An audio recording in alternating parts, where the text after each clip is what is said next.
ETF index mutual funds నేర్చుకుని stock మార్కెట్లో రాణించాలనుకుంటున్నారా? వెంటనే ఈ నెంబర్కి కాల్ చేయండి. నమస్తే రమ్మగారు. నమస్తే జయ. ఏదైనా సరదా కథ ఒకటి చెప్పుకుందామండి. చందమామ కథ అనుకో. ఓకే. పూర్వం ఒక రాజుగారికి 3 కూతుళ్ళు ఉండేవాళ్ళు. ఆయనకి ఎంతో ప్రేమ పిల్లలంటే. వాళ్ళని ఎప్పుడు సంతోషంగా ఉంచుకోవాలి అనుకునేవాడు. కొంచెం 16-18 సంవత్సరాలు ఉన్నాయి పిల్లలకి. పెద్ద పిల్లలే, ఎదిగిన పిల్లలు. అయితే ఓసారి ఈయన యుద్ధానికి వెళ్ళాల్సి వచ్చిందట. అయితే ఈ పిల్లలు దిగులు పడతారేమోనని భావించి ఒక అమ్మాయిని వీళ్ళకి నియమించాడు. ఆ అమ్మాయి ఏంటంటే హాస్యగత్తి, స్టాండప్ కామెడీ లాంటిది చేస్తుందన్నమాట. ఆమెను పిలిచి ఏం చెప్పాడంటే, నేను ఊళ్ళో లేనన్నాళ్ళు నువ్వు రాజభవనంలో ఉండు, పిల్లల్ని సరదాగా సంతోషంగా ఉంచు, కథలు కబుర్లు చెప్పాలి, వాళ్ళ కాలక్షేపం చేయించాలి, నాన్న లేడు, నాన్న యుద్ధానికి వెళ్ళాడు, ఏమవుతుందో లాంటి నెగిటివ్ భావాలు వాళ్ళకి రానివ్వకుండా చూసుకోమన్నాడు. సరే, ఇవి కొంచెం నడివయసే, ఒక 30 వయసు వచ్చింది. ఈ పిల్లలు చిన్న పిల్లలు కదా. సరే, వీళ్ళతో పాటు ఉండేది, ఏవో కబుర్లు చెప్పేది, ఆ పాత కథలు చెప్పేది, యుద్ధాలు అవి చేసేది, నువ్వు నేను యుద్ధం చేద్దాం, ఎవరు గెలుస్తారో చూద్దాం ఇలాంటి ఆటలు ఆడిచ్చేది, ఎంగేజ్ చేసేది అమ్మాయిల్ని. అయితే కానీ వాళ్ళు ఎంగేజ్ చేసేది కానీ ఆవిడికి బోరుగా ఉండేది. ఇక్కడ ఈ అమ్మాయిలు ఆ హాస్యగత్తని రంజింప చేయలేకపోయారు. అది మహాబోరుగా ఉండేది. ఏదో కాసేపు కబుర్లు చెప్పేది, తర్వాత ఆవిడ మాట్లాడడానికి మనుషులు లేనట్టుగా, ఏమీ పని లేనట్టుగా విసగటగా ఉండేది. సరే, ఏమైంది, పారిపోవాలనిపించేది. ఈ రాజభవనం జైల్లో ఉందని తోచేది. కాసేపు తోటలోకి వెళ్ళి ఒక పూట ఏం చేసింది, అలా తోటలోకి వెళ్ళింది తిరిగి రావడానికి. తిరిగి వెళ్తే వీళ్ళు భోజనాలు చేయకుండా పిల్లలు వెయిట్ చేశారు. వెయిట్ చేసి కాసేపు ఆవిడ వచ్చిన తర్వాత, అదేం పెద్దమ్మ వెళ్ళిపోయావు, మాతో కలిసి భోజనం చేస్తావు అనుకుంటే, అండ్ చూడు అన్నీ చల్లారిపోయినాయి అన్నారు. అనేసరికి ఈ అమ్మాయి ఏమంది, అమ్మ మీరు ఆడుకునే సమయాల్లో నేను మీతో ఉంటాను, లేనప్పుడు నా దారిని నన్ను తిరగనివ్వండి, నాకు కొత్త ఐడియాలు రావు, ఇలాగే కూర్చుంటే కబుర్లకు కూడా కొత్త కొత్త ఆలోచనలు రావు, కాస్త గాలికి ఫ్రీగా 4 చూస్తూ తిరగాలి, నేను ఏది ఉంటే అది తింటా, నేను నా తిండి కోసం తిప్పల కోసం చూడబోకండి, రాజభవన్ అంతా తిరిగి అటు ఇటు తిరిగి కాలి కొద్దీ తిరిగితే బ్రెయిన్ పదునుగా ఉంటుంది, ఇట్లా ఓ చోటే ఓ గదుల్లోనే కూర్చుని ఉంటే నా బుర్ర పని చేయదమ్మా అని చెప్పింది. సరే పెద్దమ్మ నీ ఇష్టం అన్నారు. బట్టలు అందరికీ చెప్పారు, ఇవి కథలు చెప్పే పెద్దమ్మ ఎంత దూరం తిరిగినా వదిలిపెట్టేయండి అని. సరే, ఒకరోజు ఏం చేసింది, ఒక 5-6 రోజులు ఇటు అటు ఇటు తిరిగి వచ్చేది, వీళ్ళ కబుర్లు కథలు చెప్పేది. వాళ్ళు మామూలుగా మేకప్లు వ్యవహారాలు అవన్నీ ఉంటాయి కదా, రాజకుమార్తెలకు స్నానాలు తయారవడాలు. అవునవును. ఆ సమయాల్లో ఈవిడ దారిని విడిపోయి బయటికి పోయి తిరిగి వస్తుండేది. సరే, ఒక పూట ఏమనుకుంది, పక్కన పెద్ద తోట రాజభవనాన్ని ఆనుకుంది, చాలా పెద్దది. తోటలో అంతా ముందే పువ్వులు కోసుకోవడానికి ఆడపిల్లలతో పాటు వెళ్ళేది. తోట అంతా తిరిగి చూద్దామని ఒకరోజు పొద్దున ఉదయకాలం ఫలహారం అయిపోయాక బయలుదేరింది తోటలోకి. అలా వెళ్ళి వెళ్ళి వెళ్ళి వెళ్ళి ఎక్కడికో వెళ్ళిపోయింది తోటలో చివరి దాకా వెళ్ళాక అక్కడ ఏదో ఒక చిన్న అంత రాయి లాంటిది ఉంటే ఆ రాతి మీద కాలేసరికల్లా రాయి ఇట్లా పక్కకి జరిగింది. అది ఒక మూలకు ఉంది, అక్కడికి అసలు వెళ్ళకూడదు, ఏదో వెళ్ళింది యథాలాపంగా అంతే. కాలు పెట్టేసరికి రాయి కదిలేసరికల్లా అడుగున మెట్లు కనపడుతుంది. ఆశ్చర్యపోయింది, ఏమిటి తోటలో నుంచి మెట్లు ఉన్నాయి, ఏమిటో చూద్దామని ఆ మెట్ల లోపలికి దిగలా నడుచుకుంటూ వెళ్తే అదొక పెద్ద భవనంలోకి దారి తీసింది. ఎంత పెద్ద భవనమో అది. ఏవో వంటల వాసనలు వస్తున్నాయి, వంట చేస్తున్న వాసన వస్తుంది. సరే, లోపలికి వెళ్ళేసరికల్లా ఎవరు పెద్దగా మనుషులు లేరు, సైనికులు వాళ్ళు కూడా ఉన్నట్టుగా, ఇంకా కాపలాదారులు వాళ్ళు కూడా లేరు, ఖాళీగా ఉంది ఇల్లు. మనుషులుండే ఇల్లే ప్రస్తుతం లేరు. లోపలికి అలా వెళ్ళగా ఒక వంట అయినా తనయుడు వాడే ఒక అతను వంట చేస్తున్నాడు. ఎక్కడి నుంచి ఊడిపడ్డావు అని అడిగాడు. ఏదో నా కర్మంజాలకు వచ్చాను లేవయ్యా, ఎవరిది ఇల్లు పెద్దయ్యా ఏమిటి కానీ కనుక్కుంది. మరి మా రాజకుమారులు 3 ఎందులో అద్దెకి దిగాం మేము, పిల్లలు 3 వేట ప్రాక్టీస్ కోసం వెళ్తారు, వాళ్ళు వచ్చేసరికి వంట చేసి పెడతాను రోజు, ఎంతో చక్కటి వాళ్ళు, ఎంతో మంచి పిల్లలు, యువకులు అన్నాడు. అన్నాక ఇవిడేమంది, ఇప్పుడే వస్తారా అంది, ఇంకా చాలా సమయం పడుతుందిలే అన్నాడు. అయితే సరే, కాస్త ఆకలిస్తుంది, నాకేమైనా పెట్టింది, ఎంత దూరమో నడిచింది కదా, మధ్యాహ్న భోజనం వేళ అయిపోయింది, అది ఏమైనా పెడుదు అంది. సరే, అయితే నేను చేశాడు, తను ఉండింది ఒక పెద్ద పళ్ళె నిండా చక్కగా అన్నం పప్పు కూర అన్నీ వడ్డించి కూర్చోబెట్టి అన్నం పెట్టాడు. కడుపు నిండా తినేసింది. అన్నం తిన్నాక తీపి తింటాం అలవాటు హాస్యగత్తికి. కాస్త తేనె ఉంటే పెడుదు అంది. తేనె లేకేమి, అది అవతల గదిలో కొట్టు గదిలో ఉంటుంది, పద అక్కడికి వెళ్దామన్నాడు. ఒక పెద్ద జాడి, అది తేనె జాడి, అది నిండా ఉండేది ఇది వరకటి కాలంలో. ఇప్పుడు అడుక్కిపోయింది.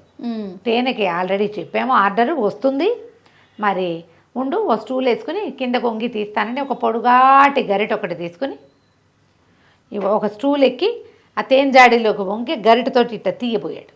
ఈ అమ్మాయి ఏం చేసింది, అలాగా కాళ్ళు ఎత్తేసరికల్లా తల్లకిందులుగా తేనెజాడీలో పడ్డాడు. ఈవిడేం చేసి పరిగెత్తుకుంటూ బయటికి వెళ్ళిపోయింది. ఏమెట్లా దారి వైపుకి తను చూసుకుందో ఆ వైపుకి వెళ్ళిపోయి ఆ రాయి యథాప్రకారం జరిపేసేసి రాజభవనంలోకి వెళ్ళింది. ఏం పెద్దమ్మా ఇంతసేపు చేసావు, అప్పటి నుంచి చూస్తున్నావు నీకోసం అంటే పక్కపక్క నవ్వుతూ ఏమైంది ఇక్కడ జరిగినవన్నీ ఈ కథలాగా చెప్పింది. నేను ఇల్లు చూసావో ఇంట్లో మనుషులు ఉన్నారు కాకుండా ఓ చోట ఒకడు వంటవాడు ఉన్నాడు, ఆ వంటవాడు ఇంతవాడు, ఆ వంట చేస్తాడు, ఓ అమ్మాయి వచ్చింది వాళ్ళ ఇంటికి తేనెజాడీలోకి తోసేసింది అని విపరీతంగా నవ్వుకున్నారు. ఏదైనా రియల్గా జరిగిన విషయం వింటే మరీ నవ్వు వస్తుంది. ఈవిడికి చిలవలు పల్లవలు కల్పించి నవ్వించడం బాగా చేతొచ్చు. ఆడపిల్లలు ఆవిడ కలిసి తెగ నవ్వేసుకున్నారు. ఇంతలో ఏమైంది, ఇక్కడ ఈ రాజకుమారులు ముగ్గురు వేట నుంచి వచ్చారు. ఓ కొండయ్య ఎక్కడున్నవరు అంటే వంటంతా సిద్ధంగా ఉంది, కొండయ్య లేడు. వెతుకుంటూ వచ్చారు. వాడు ఆ జాడీలో ఓయ్ అంటాడు. ఓయ్ అంటే ఏం వినిపిస్తుంది జాడీ లోపల ఉన్నవాడికి. అక్కడి నుంచి వీళ్ళు అటు ఇటు చూసి ఒరే జాడీ మూత తీసుంది, ఏమన్నా జాడీలో ఉన్నాడా అని జాడీ మీద ఇట్ట కొట్టారు. కొట్టేసరికల్లా లోపల నుంచి కొట్టేసరికి అర్రే ఇందులో పడ్డాడని ఈ అబ్బాయిలు ముగ్గురు ఏం చేశారు, ఓ పెద్ద స్టూలు ఓ నిచ్చెన వేసుకుని తలకిందులుగా పడి ఉన్నవాడిని కొంచెం తిరగేసి అందులోకి ఎట్టా పడ్డావురా అంటే ఆ తీబోయి పడ్డాను లేండి అన్నాడు. ఎవరో అమ్మాయి తోసేస్తుందని చెప్తారా ఎవరైనా? పరువు చెప్పలేదు. సరే నడిచిపోయింది. ఈ అమ్మాయి ఏం చేసింది, రెండో రోజు మళ్ళీ పలహారం చేశాక మళ్ళీ తోటలోకి దారి తీసింది. ఆ తోట అంతా నడిచి మళ్ళీ ఆ రాయి పక్కకు తొలగించి ఆ మెట్లు దిగి వెళ్ళిపోయింది లోపలికి.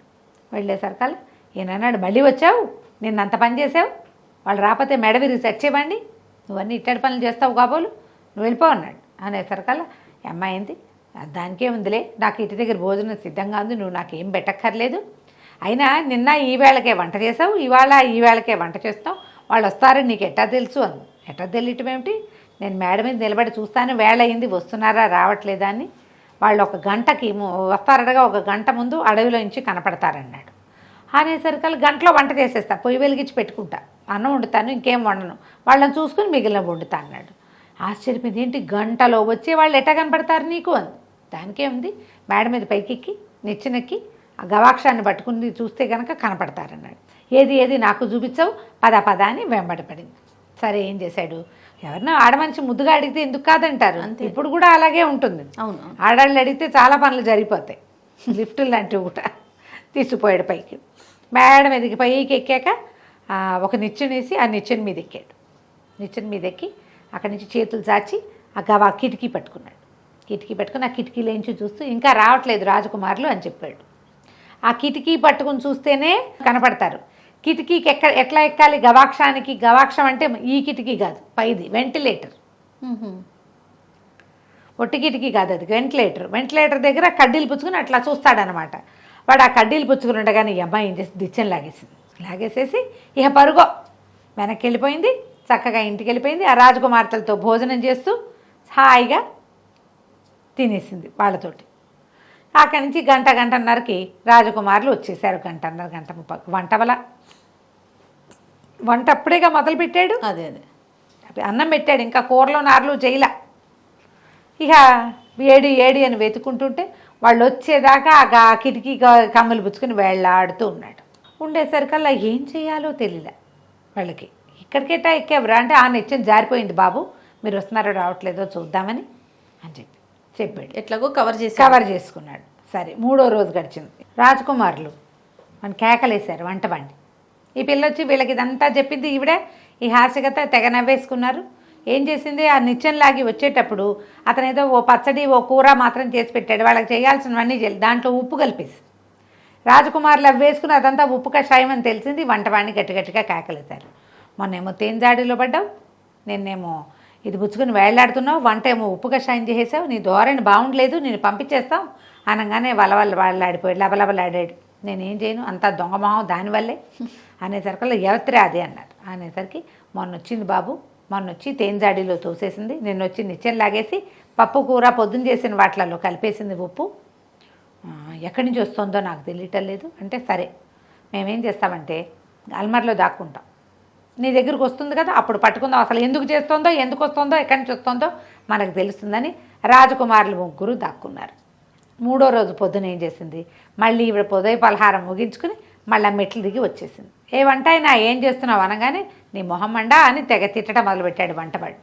నీ వల్ల ఎంత మాట వచ్చిందో, నువ్వు ఇట్లా చేసావు, ఆ కూరలో పచ్చళ్ళలో ఏమో ఉప్పు కలిపేసావు, రాజకుమారులకు ఎంతో ఇష్టం అవేమో రుచిగా లేవు, ఉప్పు ఎక్కువైపోయింది, నిత్యం లాగేసావు, రెక్కలు పడిపోయినాయి వేళ్లాడలేక. వాళ్ళు ఎన్ని తిట్టారో, నా ఉద్యోగం పోయేలాగా ఉందంటే, ఇంత మాత్రానికి పోతుంది ఏమిటి ఉద్యోగం, ఏమైంది, ఇంకో కాస్త వండి పెట్టలేవా, నేనేమో రాజకుమార్తెల దగ్గర ఉన్నాను, నీ సొమ్మేం పోయింది, హాయిగా వండుకుంటావు. వాళ్ళని సంతోషంగా ఉంచకపోతే వాళ్ళు దిగులు పడితే రాజు వచ్చి వీపు చిట్ల కొడతాడు. వాళ్ళ వినోదం కోసం చేశాను, అంతకంటే ఏం లేదులే, నీ మీద నాకేం పగా, నువ్వెవరో నేనెవరో, నువ్వు పనివాడివే నేను పందాన్నే అంది. అనంగానే అల్మర్ వెనకాల దాక్కున్న రాజకుమారులు ముగ్గురు బయటకు వచ్చారు. ఏ రాజకుమార్తెలు, నువ్వెవరిని సంతోషపెడుతున్నావు అని చిన్నవాడు, అందంగా ఉంటారా అని పెద్దవాడు అడగటం మొదలుపెట్టారు. సరే ఇవి ఏం చేసింది, అమ్మాయి అందంగా ఉంటారు బాబు, ఫలానా రాజుగారు అమ్మాయిలు, నేను బోళ్ళంత దూరం నడిచి ఇక్కడికి వస్తున్నాను అనేసరికి వాళ్ళని తీసుకురమ్మన్నారు, మాకు చూపించమన్నారు. చూపించకపోతే ఇక్కడ కట్టేస్తారు, అందుకని సరే చూపిస్తానని ఒప్పుకుంది. సరే చూపిస్తే మనసం ఏం పోయింది, అందుకని ఏం చేసింది, పైకి వెళ్ళి రాజకుమార్తెలతో చెప్పింది. ఏమని, ఇక్కడ తోటలో ఎంత వెరైటీ ఉందో, అక్కడ వాళ్ళు ఎవరింటికో వెళ్దామంటే ఎందుకు వస్తారు వాళ్ళు, నువ్వు కూడా వెళ్ళడానికి వీల్లేదంటారు. ఈవిడికి ఆ ఇంటి మీద ఆసక్తిగా ఉంది, ఆ వంటవాడి మీద కూడా వెళ్ళాలని ఉంది. అందుకని ఏం చేసింది, తోటలో మహా బాగుంది, పలహారం ముగిచ్చి మనం తోటలోకి వెళ్దామని చెప్పి వీళ్ళని వెంబడబెట్టింది, తీసుకొచ్చింది మర్నాడు. సరే ఆ తోటలో చివర అది తీసేశారు కల్లా, అబ్బో ఇదేదో వెరైటీగా ఉందే, ఏమిటి ఇక్కడ ఇలా ఉంది అని తనకు తెలియనట్టుగా సినిమా చూపించింది. లోపల మెట్లు కనపడుతుంటే పిల్లలకి మరీ ఉత్సాహంగా ఉంటుంది అలాంటివి, అదేమిటో చూద్దాం ఏమిటో చూద్దామని దిగారు. లోపల దిగితే బోళ్ళంత దూరం నడిస్తే అదేదో రాజభవనంలా కనపడింది. ఇదేంటి మన భవనంలాగానే ఇంకో భవనం ఉంది, భవనంలో ఎవరో ఉన్నారో చూద్దామని ముగ్గురు రాకుమార్తెల్ని లోపల తీసుకెళ్ళేసరికల్లా ఇంకేముంది, చక్కటి రాజకుమారులు అక్కడ కనపడ్డారు. ఈ ముగ్గురు అమ్మాయిలు లోపలికి వెళ్తే ఆ ముగ్గురు అబ్బాయిలు ఎదురొచ్చేసరికల్లా రాజకుమారులు వాళ్ళే అడిగారు, మమ్మల్ని పెళ్లి చేసుకుంటారా అడిగేసరికల్లా భయం వేసింది వాళ్ళకి. వాళ్ళ నాన్న ఊళ్ళో లేడు, ఇదేమిటి ఇక్కడ ఎక్కడికో తీసుకొచ్చావు, ఈయన ఏదో అడుగుతున్నారు, వీళ్ళేవో అడుగుతున్నారు, మా నాన్న లేకుండా మేము ఇట్టా మాట్లాడొచ్చునా అని అమ్మాయి అడిగింది. పెద్దమ్మాయి అడిగితే చేసుకోవచ్చారా, రాజకుమార్తెలు ఎవరికి కావాల్సిన వాళ్ళని పెళ్లి చేసుకోవచ్చు, మీకు ఆ స్వతంత్రం ఉంది, వీళ్ళు ఏదో రోడ్డు మీద తిరిగేవాళ్ళు కాదు, ఇంత పెద్ద భవనం, ముగ్గురు రాజకుమారులే ఉన్నారు, మనుషులు చూడడానికి బాగున్నారు, ఇల్లు వాకిళ్ళు అన్నీ ఉన్నాయి, మనకు కూడా కావాల్సింది అదే కదా, మీకు అబ్బాయిలు లేరు, మంచి వాళ్ళతో పెళ్ళిళ్ళు అంతే కదా అని ఒప్పించేసింది. సరే వీళ్ళ ఇల్లు వాకిలి, వీళ్ళ నాన్న ఎవరు, అవన్నీ వివరాలు కనుక్కొని బాబు మళ్ళీ వస్తాను ముగ్గురు అమ్మాయిలని తీసుకెళ్ళిపోయారు. ఈ కొద్ది రోజులు గడిచేసరికి రాజుగారు యుద్ధం నుంచి తిరిగి వచ్చేసాడు. ఇంతకీ వీళ్ళ నాన్న వాళ్ళ నాన్న ఇద్దరు కలిసే యుద్ధం చేశారు, అక్కడ ఎదురు బదురు కాదు, పక్కపక్కన ఉన్నారు. ఫలానా వాళ్ళ అబ్బాయిలు అనగానే ఆయన ఒప్పుకొని చక్కగా ముగ్గురు అమ్మాయిలకి పెళ్లి చేసి ఆ వంటవాడికి హాస్యగతినిచ్చి పెళ్లి చేశారు. పెద్ద వయసు వాళ్ళు కదా, పెళ్ళిళ్ళు చేసుకుని అమ్మాయిలతో పాటే ఉంటామని వాళ్ళు కూడా పెళ్లి చేసుకున్నారు. కథ కంచికి మనం ఇంటికి. నమస్తే. నమస్తే.